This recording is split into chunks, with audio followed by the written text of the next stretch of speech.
Alguma vez você já sentiu que existem forças espirituais tentando atrapalhar sua vida? A Bíblia nos adverte em Efésios 6:12 que nossa luta não é contra carne nem sangue, mas contra principados, contra potestades, contra os governadores das trevas deste século. Isso significa que há batalhas invisíveis sendo travadas ao nosso redor, mas também que Deus nos deu armas espirituais para vencê-las. Hoje exploraremos uma declaração poderosa que, quando repetida com fé, faz os demônios fugirem de sua vida. As palavras têm poder, e quando declaramos a verdade de Deus, a escuridão recua.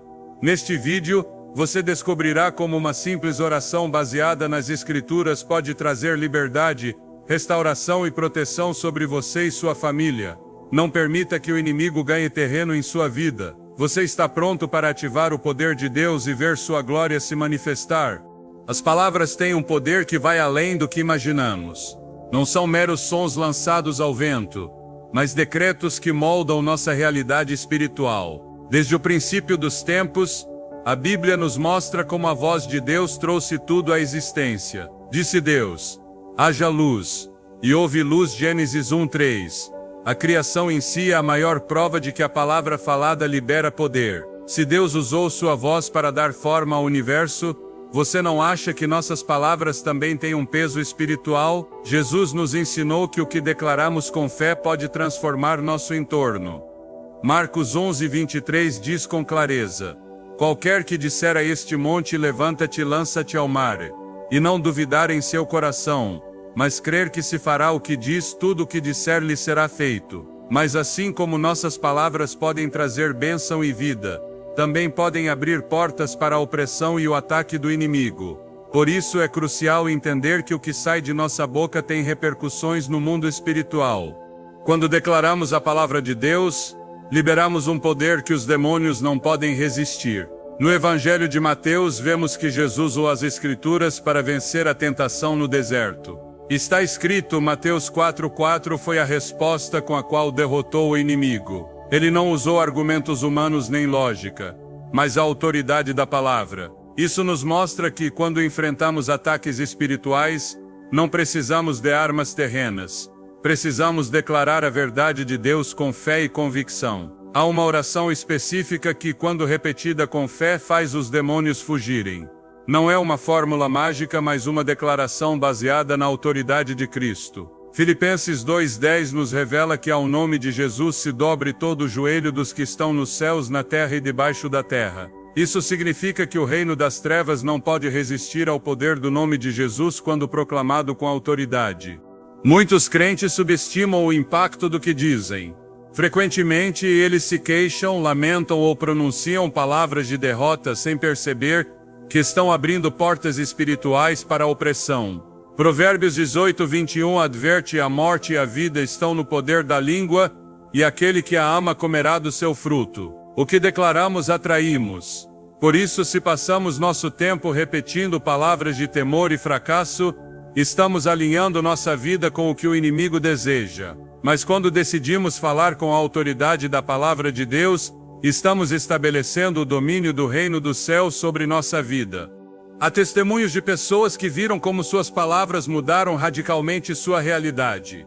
Uma mulher que viveu anos sob constante ataque espiritual começou a declarar todos os dias: em nome de Jesus, nenhuma arma forjada contra mim prosperará. Isaías 54:7. No início não via mudanças, mas com o tempo notou que os pesadelos cessaram, a opressão desapareceu e seu lar se tornou um lugar de paz. Seu testemunho é um lembrete de que a constância na confissão da palavra transforma o ambiente espiritual. O inimigo odeia quando os filhos de Deus descobrem o poder do que declaram, por isso tenta silenciá-los com dúvidas e desânimo. Em Atos 16 encontramos a história de Paulo e Silas na prisão. Em vez de se lamentarem por sua situação, começaram a orar e cantar hinos a Deus. Suas palavras de louvor foram tão poderosas que provocaram um terremoto que abriu as portas da prisão e quebrou as cadeias. Isso não foi uma coincidência, mas uma manifestação do poder espiritual das palavras quando alinhadas com a fé em Deus.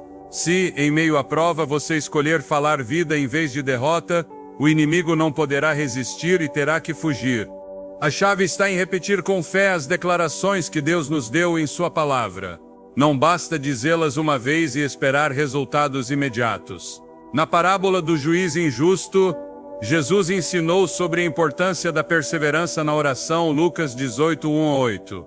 O mesmo acontece quando declaramos a palavra, quanto mais o fazemos, mais debilitamos o poder do inimigo sobre nossa vida. É como a história de Josué e a conquista de Jericó. Deus ordenou que rodeassem a cidade e declarassem sua vitória antes de verem os muros caírem. Humanamente parecia absurdo, mas no 7º dia os muros colapsaram. Se Josué e o povo de Israel tivessem parado de proclamar a promessa de Deus no primeiro dia, nunca teriam visto o milagre. Da mesma forma, quando repetimos com fé o que Deus disse, embora não vejamos resultados imediatos, o mundo espiritual está se alinhando com a autoridade de Cristo. O inimigo teme os crentes que sabem quem são em Cristo e que usam sua voz para declarar a vitória. Em Apocalipse 12:11, lemos: eles o venceram pelo sangue do Cordeiro e pela palavra do seu testemunho. A combinação do sacrifício de Jesus e nossas palavras de fé nos dá a vitória sobre o inimigo. Por isso, cada vez que declaramos a verdade de Deus, debilitamos o poder das trevas. Uma jovem que viveu com ansiedade por anos, decidiu começar cada dia declarando: Deus não me deu espírito de covardia, mas de poder, de amor e de domínio próprio. 2 Timóteo 1:7. No início sua mente resistia, mas com o tempo sua ansiedade desapareceu. Sua história é mais uma prova de que, quando falamos conforme a palavra de Deus, nossa vida muda e o inimigo perde poder. A Bíblia nos ensina que a fé vem pelo ouvir, Romanos 10:17. Se constantemente escutamos mensagens de temor e derrota, nossa fé se enfraquece. Mas se enchemos nossa boca com a palavra de Deus, nossa fé se fortalece e nossa atmosfera espiritual muda. Jesus mesmo nos deu o exemplo quando acalmou a tempestade com apenas 3 palavras: cala-te e emudece, Marcos 4:39. Se ele com sua autoridade pôde acalmar o vento e o mar, quanto mais nós podemos falar com poder sobre nossa vida e fazer o inimigo recuar. Não se trata de repetir frases vazias, mas de declarar a palavra com fé. A diferença entre alguém que vê resultados e alguém que não os vê está na convicção com que proclama as promessas de Deus. Se você repetir com fé a declaração correta, os demônios não poderão resistir ao poder de Deus operando através de sua vida. Jesus disse em João 8:32: conhecereis a verdade, e a verdade vos libertará. A verdade é a palavra de Deus. E quando a declaramos com firmeza, ela se torna uma arma que destrói toda a obra do inimigo. Cada vez que você falar, lembre-se de que está estabelecendo algo no mundo espiritual. Não tome levianamente o poder de suas palavras. Se você quer ver mudanças reais em sua vida, comece hoje a declarar com fé o que Deus disse sobre você. Repita sua palavra com convicção e verá como as cadeias se quebram. A opressão desaparece e os demônios fogem de sua vida. O poder da oração é uma das armas mais poderosas que Deus nos deu para enfrentar toda a obra do inimigo. Desde o princípio, a Bíblia nos mostra como a comunicação com Deus abre caminhos onde não há, quebra cadeias e faz as forças das trevas fugirem. Em Tiago 5,16, somos lembrados de que a oração do justo é poderosa e eficaz, o que significa que quando um filho de Deus clama com fé, o mundo espiritual responde. Não é uma prática vazia nem uma repetição de palavras sem sentido, mas uma declaração de autoridade que libera o poder de Deus. A oração tem a capacidade de transformar atmosferas, mudar destinos e estabelecer o reino dos céus na terra. Jesus mesmo ensinou que tudo que atarmos na terra será atado no céu, e tudo que desatarmos na terra será desatado no céu. Mateus 18:18. Essa verdade nos mostra que as palavras de uma oração não são simplesmente som, mas decretos que afetam o mundo invisível. Quando Jesus enfrentou a tentação no deserto, ele não se defendeu com raciocínios humanos nem com pensamentos positivos, mas com a palavra de Deus. Cada vez que o inimigo tentou atacá-lo, Jesus respondeu com um firme: está escrito, Mateus 4:4. Essa declaração não era apenas um lembrete do que Deus havia dito, mas uma arma espiritual que anulava qualquer tentativa de Satanás. A oração que faz os demônios fugirem não é uma oração comum, mas aquela que está fundamentada nas Escrituras. Deus deixou em sua palavra as declarações que devem sair da boca de seu povo quando estão em meio à batalha espiritual. Efésios 6:17 nos instrui a tomar a espada do Espírito, que é a palavra de Deus. Não há força no universo que possa resistir a uma oração baseada na Escritura declarada com fé e convicção. Ao longo da Bíblia, vemos que o inimigo recua quando o povo de Deus ora com autoridade. Em Atos 16, Paulo e Silas estavam presos e acorrentados. Mas em vez de se queixarem ou se renderem, começaram a orar e louvar a Deus. A resposta foi imediata. Um grande terremoto sacudiu a prisão. As cadeias se quebraram e as portas se abriram. Isso não foi um fenômeno natural, mas uma manifestação do poder de Deus liberado através da oração. Não importava quão fortes fossem as cadeias físicas, porque no mundo espiritual elas já haviam sido destruídas. Quando um crente ora com fé, as prisões espirituais desmoronam e todo o poder de opressão é quebrantado. O inimigo não pode resistir ao poder da oração que flui de um coração alinhado com a vontade de Deus. Jesus ensinou a seus discípulos que a oração não é uma opção, mas uma necessidade. Em Mateus 26:41, ele lhes disse: vigiai e orai para que não entreis em tentação. A oração é a chave para permanecer firme e resistir a qualquer ataque. Em Efésios 6, quando Paulo descreve a armadura de Deus, ele conclui com uma instrução fundamental, orando em todo tempo com toda oração e súplica no Espírito, Efésios 6:18. Isso nos mostra que a oração é o meio pelo qual todas as demais armas espirituais são ativadas. Você pode conhecer a palavra, mas se não a declarar em oração, não estará exercendo a autoridade que Deus lhe deu. O inimigo não teme um crente que conhece as Escrituras, mas não as usa, e sim aquele que as proclama com fé em sua oração. As Escrituras mostram que há momentos em que a única resposta é uma oração de autoridade. No livro de Atos, Pedro e João se encontraram com um homem coxo na porta do templo. Em vez de lhe darem uma ajuda superficial, declararam com firmeza: não tenho prata nem ouro, mas o que tenho te dou em nome de Jesus Cristo de Nazaré, levanta-te e anda. Atos 3:6. Eles não fizeram uma oração passiva, mas proclamaram com autoridade a verdade de Deus. Imediatamente o homem foi curado. A oração que expulsa a escuridão não é uma petição fraca, mas uma declaração firme baseada na autoridade do nome de Jesus.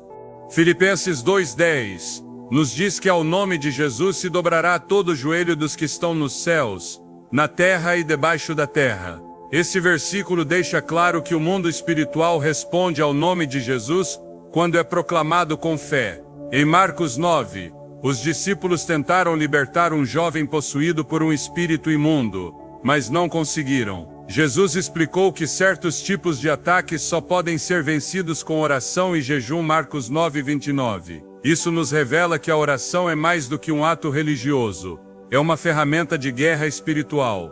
Quando um crente ora com convicção, o inimigo perde sua influência, e todo espírito de opressão é obrigado a recuar. Na carta de Tiago, somos instruídos a resistir ao diabo para que ele fuja. Tiago 4:7. E uma das formas mais poderosas de fazê-lo é através da oração. Não é coincidência que, nos momentos mais intensos de seu ministério, Jesus se apartava para orar. Ele sabia que a oração o fortalecia e o preparava para a batalha. Em Lucas 6:12 lemos que ele passou toda uma noite em oração antes de escolher seus discípulos. Ele não tomava decisões sem antes ter orado, porque entendia que a oração libera a direção e o poder de Deus. Quando o povo de Israel enfrentou a ameaça de destruição nos tempos de Éster, a rainha convocou todo o seu povo a um tempo de oração e jejum. Eles não confiaram em estratégias humanas nem em influências políticas, mas buscaram o favor de Deus. Como resultado, o decreto de morte foi revertido e o inimigo foi derrotado. Essa história é uma prova de que, quando o povo de Deus se une em oração, até os planos mais perversos do inimigo são frustrados. Em 2 Crônicas 20, o rei Josafá enfrentou uma invasão massiva de seus inimigos. Em vez de depender de suas forças militares, convocou toda a nação a orar. Sua oração não foi uma simples petição, mas uma declaração de confiança em Deus. Não sabemos o que fazer, mas a ti volvemos nossos olhos. 2 Crônicas 20:12. A resposta de Deus foi imediata, o inimigo foi confundido e se destruiu a si mesmo. Esse relato nos mostra que a oração muda batalhas porque move o braço de Deus em favor de seu povo. Cada vez que na Bíblia vemos uma intervenção divina poderosa, encontramos que antes houve oração. Elias orou, e o fogo desceu do céu. Moisés orou, e o mar se abriu. Daniel orou, e os leões não puderam tocá-lo. A constante em todos esses relatos é que não foi o esforço humano que produziu os milagres, mas a oração de fé.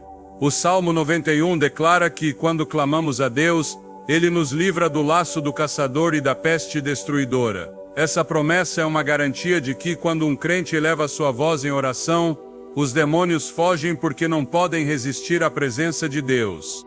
A oração não é apenas uma disciplina espiritual, mas uma arma letal contra o inimigo. Cada palavra de fé que declaramos em oração é como uma espada que atravessa a escuridão. Quando alguém repete com fé a palavra de Deus, está liberando um poder que as trevas não podem resistir. A Bíblia nos diz em 1 João 5,14 que, se pedimos algo conforme a sua vontade, Ele nos ouve. Não há oração baseada na palavra de Deus que fique sem resposta.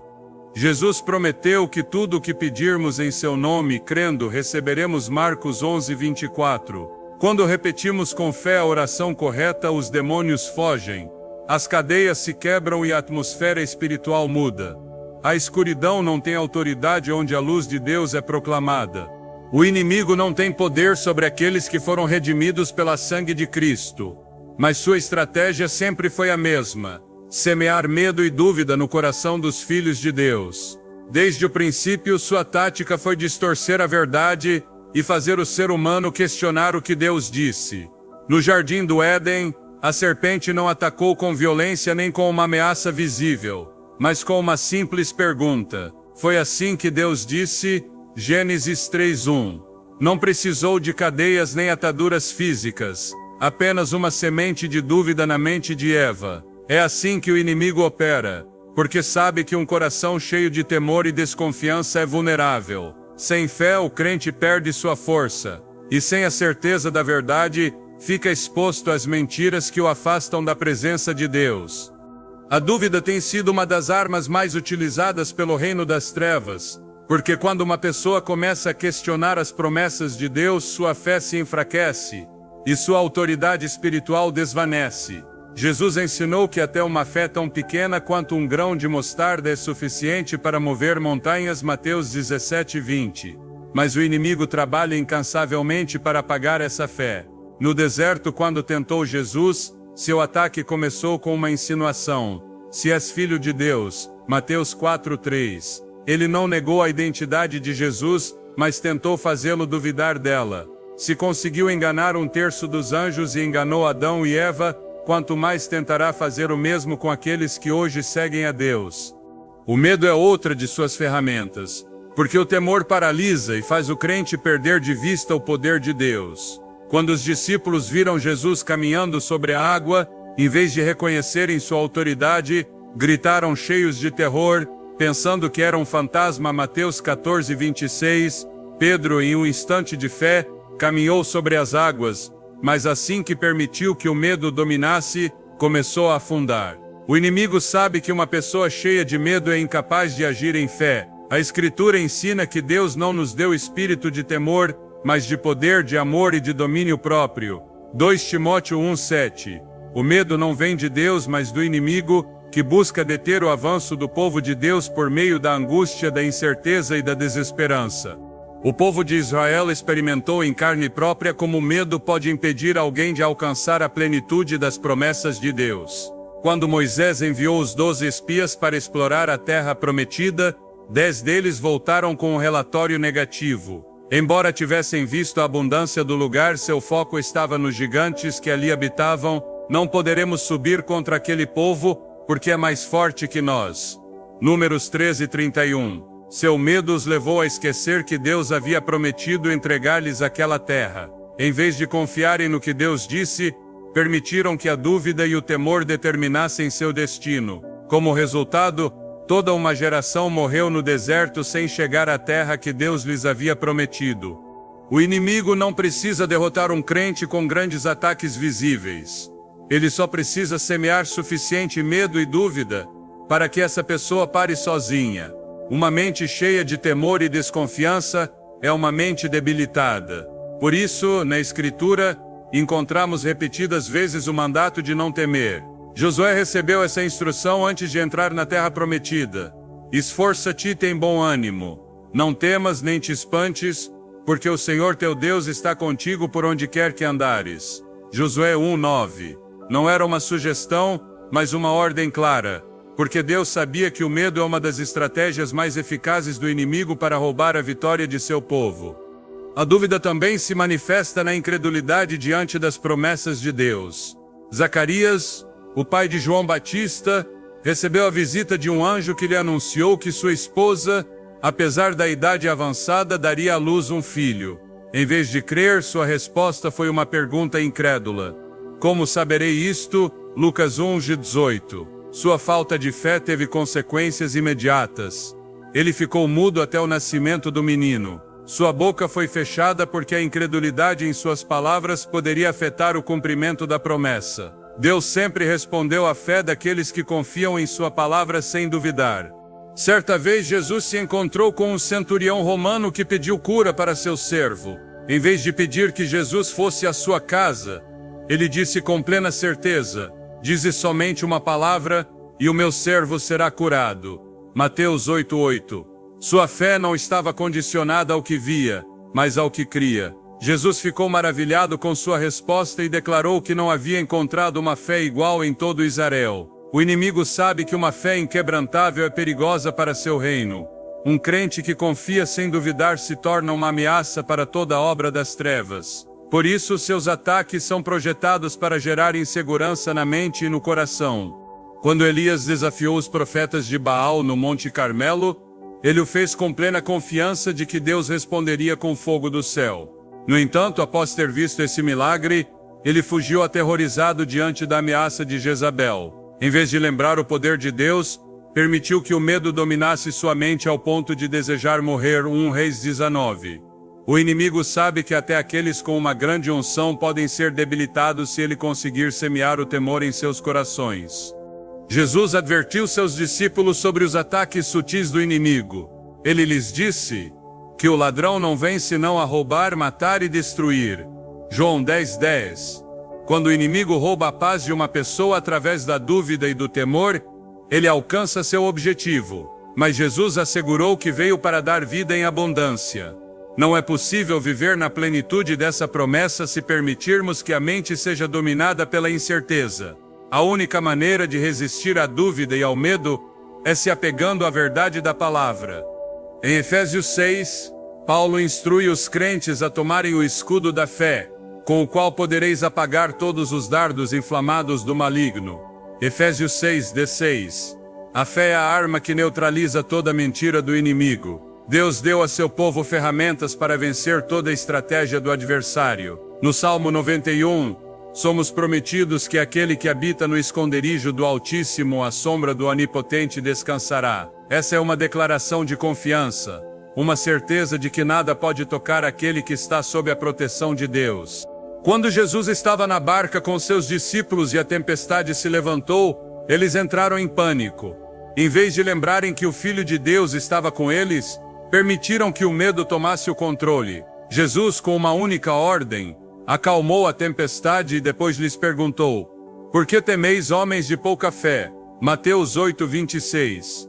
A tempestade não era o verdadeiro problema, mas a falta de fé no coração dos discípulos. Toda vitória espiritual começa na mente. Romanos 12:2 nos exorta a sermos transformados pela renovação do nosso entendimento. Quando uma pessoa enche sua mente com a verdade de Deus, não há espaço para a dúvida nem para o temor. Em Isaías 41:10, Deus faz uma promessa que ressoa ao longo da história. Não temas, porque eu sou contigo. Não te assombres, porque eu sou o teu Deus. Eu te fortaleço e te ajudo, e te sustento com a destra da minha justiça. A garantia da vitória não está na ausência de problemas, mas na certeza de que Deus está presente em cada situação. Cada palavra que Deus falou é verdade, e cada promessa que Ele fez se cumprirá. Não há lugar para dúvida quando a voz de Deus foi ouvida. Não há espaço para o medo quando sua presença está com seu povo. Quando um crente decide se apegar à verdade da palavra e rejeita todo pensamento de temor, o inimigo perde sua influência e foge. A batalha espiritual é uma realidade que não pode ser ignorada. Desde o princípio, a humanidade esteve no meio de um conflito invisível, onde as forças do bem e do mal lutam por influência e domínio. A Escritura deixa claro que não se trata de uma guerra física, mas de uma luta contra principados, potestades e governadores das trevas. Efésios 6:12. Mas Deus não deixou seu povo indefeso. Ele providenciou uma armadura espiritual, uma proteção divina que capacita os crentes a resistirem aos ataques do inimigo e permanecerem firmes. A vitória não depende da força humana nem da astúcia pessoal, mas da disposição de cada crente para se revestir com as ferramentas que Deus providenciou. Sem essa armadura, o crente se expõe ao engano, à opressão e à influência das trevas. Mas quando se veste com a proteção divina, nenhuma força do inimigo pode prevalecer. Deus projetou cada parte dessa armadura com um propósito específico. Na antiguidade, um soldado não podia entrar em batalha sem seu equipamento de proteção, porque qualquer descuido significava a morte. Da mesma forma, um crente que não se reveste da armadura de Deus se torna um alvo fácil para os ataques espirituais. Efésios 6 descreve detalhadamente cada parte dessa armadura, enfatizando a importância de cada elemento. A verdade é o cinto que sustenta tudo em seu lugar. A justiça é a couraça que protege o coração. A paz é o calçado que permite avançar sem medo. A fé é o escudo que apaga os dardos do inimigo. A salvação é o capacete que protege a mente. E a palavra de Deus é a espada que derrota toda mentira e engano. Sem esses elementos, um crente está exposto, mas quando os usa corretamente, torna-se um guerreiro espiritual invencível. O inimigo busca vulnerabilidades. Ele não ataca ao acaso, mas estuda meticulosamente as áreas frágeis de cada pessoa. Se encontra alguém que duvida da verdade, introduz engano. Se detecta que o coração não está protegido pela justiça, semeia culpa e condenação. Se nota que uma pessoa não está firme na paz de Deus, a enche de ansiedade e preocupação. Se a fé é fraca, lança dardos de incredulidade. Se a mente não está protegida pela salvação, a inunda com pensamentos de derrota. Por isso, cada peça da armadura é essencial. Não basta conhecê-la em teoria. Ela deve ser usada ativamente. Um soldado que deixa seu escudo de lado em meio ao combate está assinando sua sentença de morte. Da mesma forma, um crente que não usa sua fé como escudo fica exposto aos ataques do inimigo. Jesus demonstrou o poder da armadura espiritual quando enfrentou a tentação no deserto. Ele não respondeu com emoções nem com raciocínios humanos, mas com a espada do Espírito, a palavra de Deus. Cada ataque do inimigo foi contrarrestado com o está escrito. Mateus 4:4. Essa é a chave da vitória. Não importa quão forte seja o ataque. Se o crente está vestido com a armadura de Deus e sabe como usá-la, o inimigo não poderá prevalecer. A armadura não é uma metáfora vazia nem um conceito simbólico, mas uma realidade espiritual que faz a diferença entre a vitória e a derrota. Não é opcional, mas uma necessidade para todo aquele que deseja permanecer firme na fé. Cada peça da armadura tem uma função específica, mas juntas formam uma defesa impenetrável. A verdade é o fundamento sobre o qual tudo se sustenta. Sem ela, tudo mais desmorona. Satanás é o pai da mentira, e sua principal estratégia é distorcer a verdade. Desde o princípio, sua tática foi semear confusão e engano, porque ele sabe que um crente que não conhece a verdade é vulnerável. A justiça protege o coração, porque é no coração que nascem as decisões que determinam o destino de uma pessoa. Se o coração está exposto, o inimigo pode enchê-lo de culpa, condenação e pecado. A paz é a base que permite avançar sem medo. Um crente que não tem paz está paralisado, incapaz de se mover na direção que Deus indicou. A fé é a barreira que detém cada ataque do inimigo. Sem fé, os dardos do maligno encontram seu alvo. A salvação é a proteção da mente, porque é na mente que se travam as batalhas mais intensas. Se um crente não está seguro de sua salvação, o inimigo enche de dúvidas e inseguranças. E a palavra de Deus é a única arma ofensiva, a espada com a qual se derrota toda a obra das trevas. Vestir-se com a armadura de Deus não é um ato simbólico, mas um compromisso diário. Não basta conhecê-la, é preciso ativá-la na vida cotidiana. A verdade deve ser proclamada e defendida. A justiça deve ser vivida com integridade. A paz deve ser buscada e mantida em todo momento. A fé deve ser exercitada e fortalecida. A salvação deve ser lembrada e afirmada. A palavra de Deus deve ser declarada e usada como arma de guerra. Um crente que entende isso não é facilmente abalado. Não importa quão grande seja a tempestade, ele permanece firme porque está protegido pela armadura divina. Os ataques do inimigo são constantes, mas a armadura de Deus é a defesa perfeita. Não importa que tipo de dardo o adversário tente lançar. Se o crente está revestido com cada peça da armadura, não será derrubado. A Escritura nos assegura que as portas do inferno não prevalecerão contra a igreja. Mateus 16:18. Isso significa que o inimigo não tem poder sobre aqueles que estão firmes em Cristo. Não há ataque que possa destruir alguém que decidiu viver com a proteção de Deus. Mas a chave está na constância. Não é suficiente usar a armadura um dia e esquecê-la no outro. Um soldado nunca vai à batalha sem seu equipamento. E um crente nunca deve enfrentar o dia sem sua armadura espiritual. As Escrituras estão cheias de exemplos de homens e mulheres que entenderam essa verdade e caminharam na vitória. Davi enfrentou Golias com plena confiança na proteção de Deus. Ele não confiou em uma armadura física, mas na autoridade do Senhor. Tu vens a mim com espada e lança, mas eu venho a ti em nome do Senhor dos Exércitos. 1 Samuel 17:45. Sua vitória não dependia de sua habilidade, mas de sua dependência em Deus. Daniel permaneceu firme em sua fé, mesmo quando foi jogado na cova dos leões. Ele não permitiu que o temor o vencesse, porque sabia que estava sob a proteção do Altíssimo. A armadura de Deus não apenas protege, mas capacita os crentes a enfrentarem qualquer desafio sem temor. Não há razão para viver sob a opressão do inimigo quando Deus providenciou uma defesa perfeita. Cada crente tem acesso à armadura de Deus, mas deve decidir usá-la.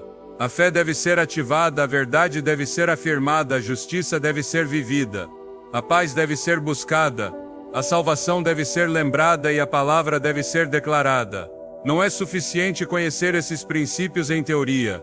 Eles devem ser aplicados na vida diária. A batalha espiritual não é apenas uma ideia abstrata, mas uma realidade que se manifesta em cada área da vida.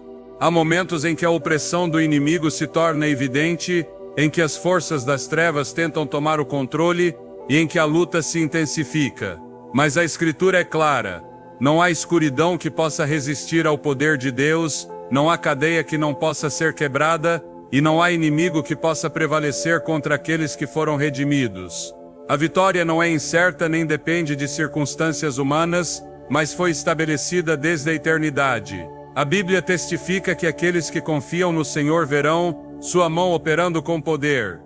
Em cada batalha, Deus demonstrou que sua autoridade é suprema, que sua luz é invencível, e que seu povo nunca está sozinho no meio da luta.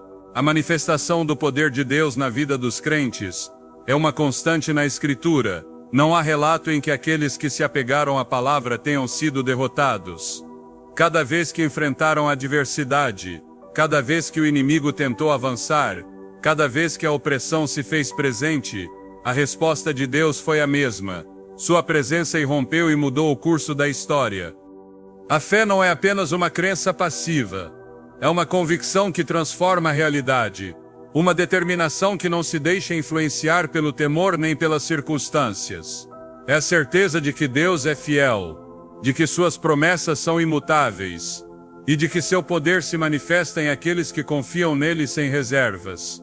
Os relatos bíblicos não são histórias sem propósito, mas revelações de princípios espirituais que seguem vigentes hoje. A libertação não é um conceito do passado, é uma realidade para todo aquele que clama ao nome do Senhor. Não há fortaleza do inimigo que possa resistir à palavra de Deus. Não há cadeia que seu poder não possa romper. Não há treva que possa permanecer onde sua luz se manifesta. Não há opressão que possa se manter onde sua autoridade é proclamada. A Escritura está cheia de testemunhos que revelam o caráter imutável de Deus. Ele é o mesmo ontem, hoje e para sempre, e seu poder continua agindo em favor daqueles que o buscam. Não há variação em sua autoridade, não há limitação em sua ação, não há circunstância que esteja fora de seu controle. O que ele fez no passado continua fazendo no presente, porque sua natureza não muda. As forças das trevas operam na ignorância, na mentira e no engano. Sua estratégia sempre foi ocultar a verdade, distorcer a percepção e semear confusão. Mas a palavra de Deus expõe seus planos, revela suas intenções e anula seu poder. Cada vez que a Escritura é proclamada com fé, o inimigo perde terreno. Cada vez que o nome de Jesus é exaltado, as cadeias de opressão se quebram. Cada vez que um crente toma seu lugar na autoridade que Deus lhe deu, a escuridão recua. A verdade é a arma mais poderosa contra o reino das trevas, porque a verdade liberta, a verdade ilumina, a verdade restaura. O inimigo não pode resistir a um coração que se alinha com a palavra de Deus, porque onde a verdade é proclamada, a mentira perde seu poder. Não há força maligna que possa prevalecer sobre aqueles que foram lavados pelo sangue do Cordeiro. Não há opressão que possa resistir ao poder de seu Espírito. Não há plano do inimigo que possa alterar o que Deus decretou. Cada batalha espiritual é uma oportunidade para ver a manifestação de sua glória. Cada luta é uma porta para experimentar seu poder. Não há nada que possa resistir à autoridade do céu quando seu povo se levanta em oração, quando a fé é proclamada, quando a verdade é estabelecida. Não há inferno que possa se opor à voz de Deus. Não há treva que possa se manter onde sua presença habita. Não há opressão que possa se sustentar onde seu nome é exaltado. O propósito da batalha espiritual não é simplesmente resistir aos ataques do inimigo, mas avançar no reino de Deus. Não se trata apenas de se defender, mas de conquistar. Não se trata apenas de suportar, mas de estabelecer sua vontade na terra. Jesus não veio apenas para libertar os cativos, mas para estabelecer o governo de Deus sobre toda a criação. Ele não veio apenas para curar os oprimidos, mas para demonstrar que o poder do céu é maior que qualquer força das trevas. Sua vinda marcou o início de uma nova era. Uma era onde a luz vence a escuridão, onde a verdade destrói a mentira, onde o reino de Deus avança sem parar.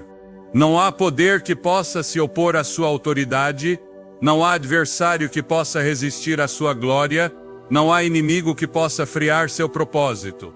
Cada batalha é uma oportunidade para que Deus mostre sua fidelidade, para que seu poder se torne evidente, para que seu nome seja glorificado.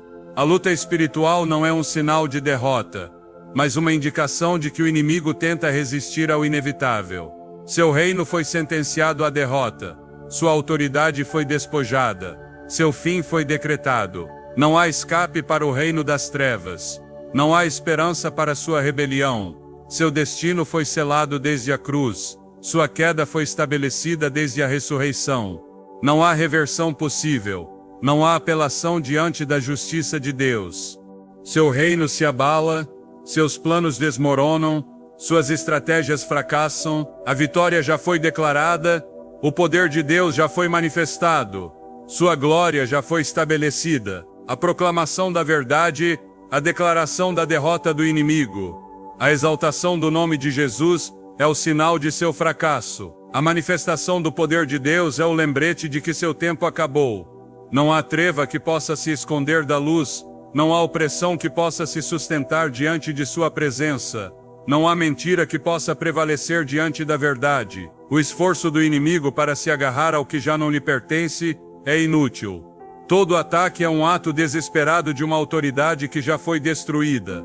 Não há volta atrás, não há caminho para sua restauração. A vitória de Cristo é absoluta. Seu domínio é imutável. Seu reino é eterno.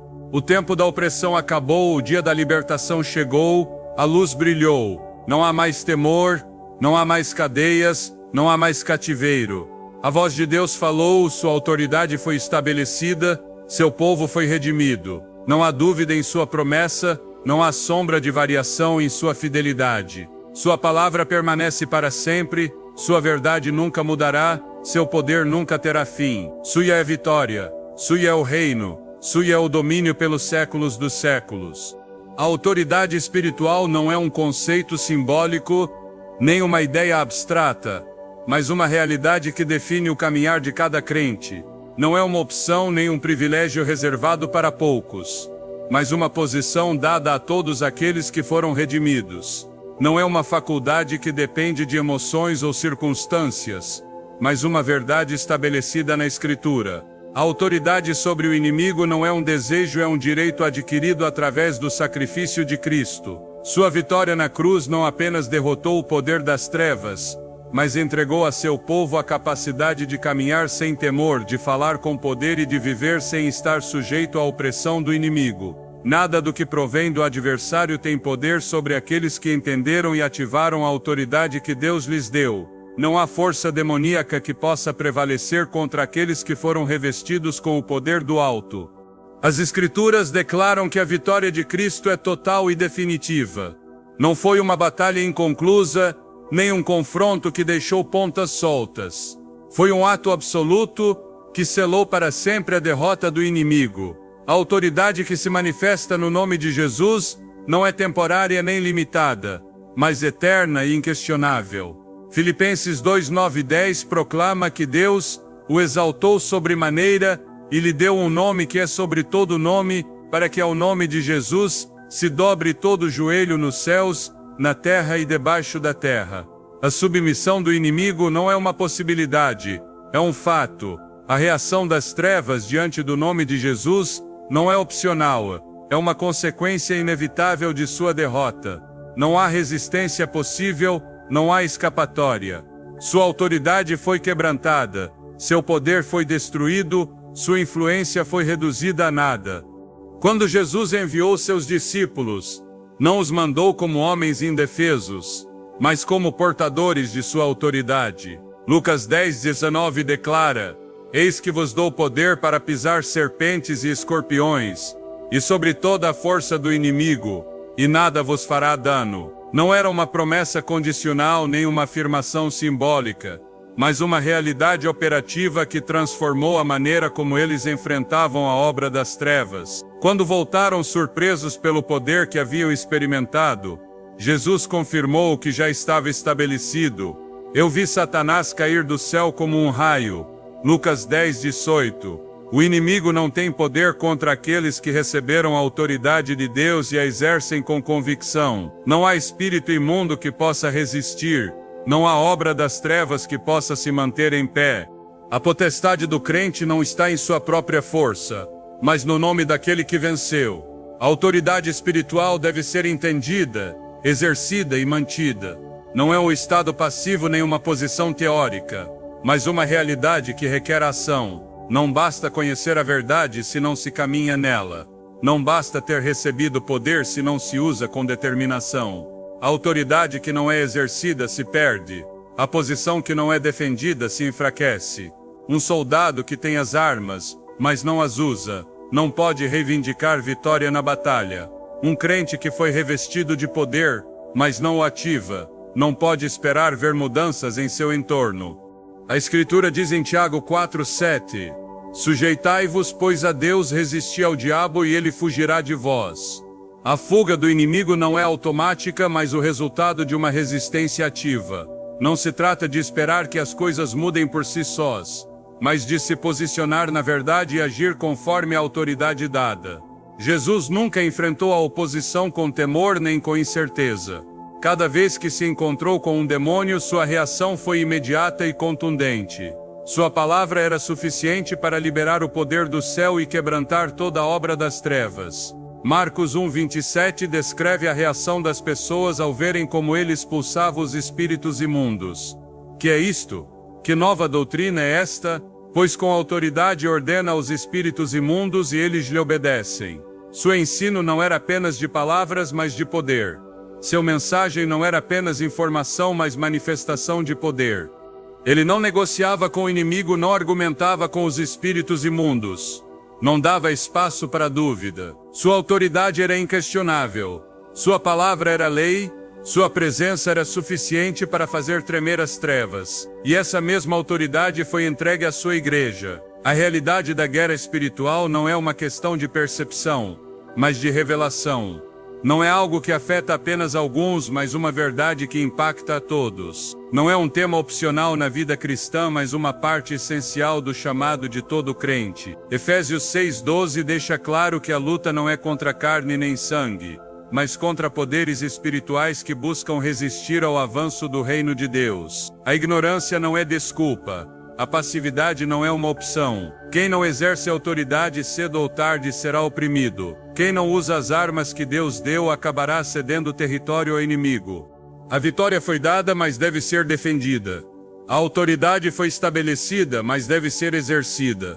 O inimigo foi derrotado, mas continua buscando a quem devorar. 1 Pedro 5:8. A diferença entre aqueles que vivem em liberdade e aqueles que caem em escravidão espiritual está na decisão de usar ou não a autoridade que Deus providenciou. As Escrituras mostram que não há força do inimigo que possa prevalecer contra aqueles que estão posicionados em Cristo. Colossenses 2:15 declara que na cruz Jesus despojou os principados e potestades, exibindo-os publicamente e triunfando sobre eles. A vitória já foi assegurada, a derrota do adversário já foi consumada. Não há nada que possa mudar o que foi estabelecido desde a eternidade. Mas o crente deve caminhar nessa verdade, deve se apropriar dessa vitória, deve fazer valer a autoridade que lhe foi dada. Não é suficiente saber que o inimigo foi vencido, é necessário agir em consequência.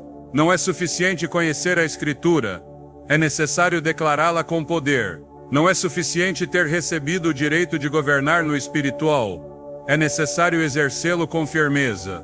O inimigo se aproveita da passividade, da ignorância e da falta de ação. Ele sabe que não tem poder real, mas joga com engano, com a intimidação e com a mentira. Mas nada disso tem efeito sobre quem entendeu sua posição em Cristo. Não há argumento do adversário que possa resistir à verdade de Deus. Não há ameaça que possa prevalecer contra a certeza de sua palavra. A autoridade espiritual não é uma emoção nem uma sensação, é uma certeza inquebrantável.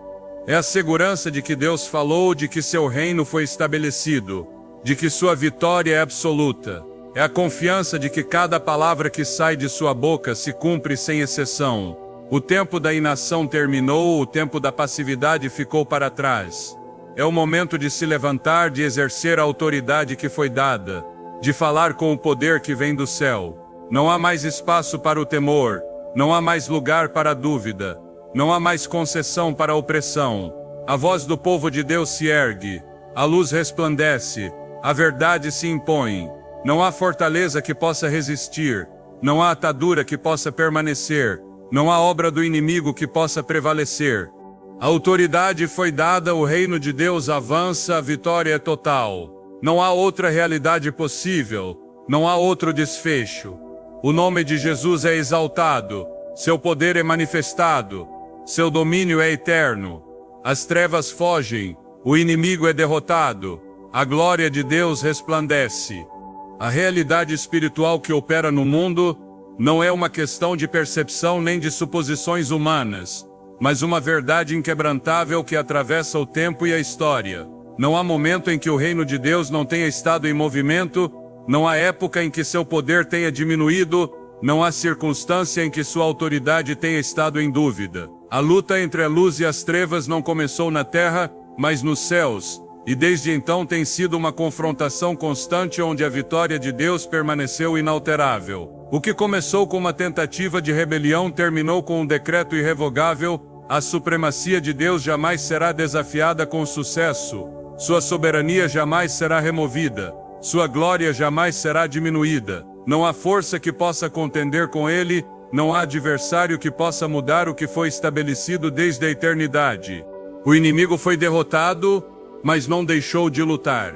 Sua natureza não é a de um conquistador, mas a de um derrotado que se recusa a aceitar seu destino. Ele não tem direito sobre a criação, mas tenta reclamá-la. Não tem poder real sobre o povo de Deus, mas utiliza o engano para fazer-lhes crer que ainda pode dominá-los. Não tem autoridade para ditar o curso da história, mas manipula aqueles que estão cegos à verdade para que se alinhem com seus propósitos. Ele não atua desde a vitória, mas desde a desesperação. Não avança desde a força, mas desde a corrupção do que já foi declarado. Sua estratégia é a mesma desde o princípio: desviar, distrair, dividir. Ele não pode criar nada novo, porque nele não há vida, apenas distorção e morte. Mas Deus, em sua infinita sabedoria, já determinou o fim de toda a sua obra. A vitória de Deus não é um evento futuro nem uma possibilidade incerta. Não depende do tempo nem da resistência do inimigo. Não se constrói a partir de eventos fortuitos, nem de respostas circunstanciais. Sua vitória é uma realidade eterna que já foi estabelecida antes da fundação do mundo. Não há reviravolta inesperada que possa alterar seu plano, não há estratégia das trevas que possa surpreendê-lo. Não há ato de rebelião que possa mudar o que já foi selado por sua palavra. O que ele disse é imutável, o que decretou é inquestionável, o que selou com sua glória é absoluto. A consumação de todas as coisas não é uma incógnita, mas uma certeza. Seu reino prevalecerá, seu povo será glorificado com ele, seu domínio será reconhecido por toda a criação. O fim da batalha espiritual não é simplesmente a erradicação do mal, mas a manifestação plena da glória de Deus. A luz não apenas expulsa a escuridão, mas a substitui com seu resplendor. A justiça não apenas pune a iniquidade, mas estabelece uma ordem onde a maldade já não pode existir. A verdade não apenas expõe a mentira, mas a anula por completo.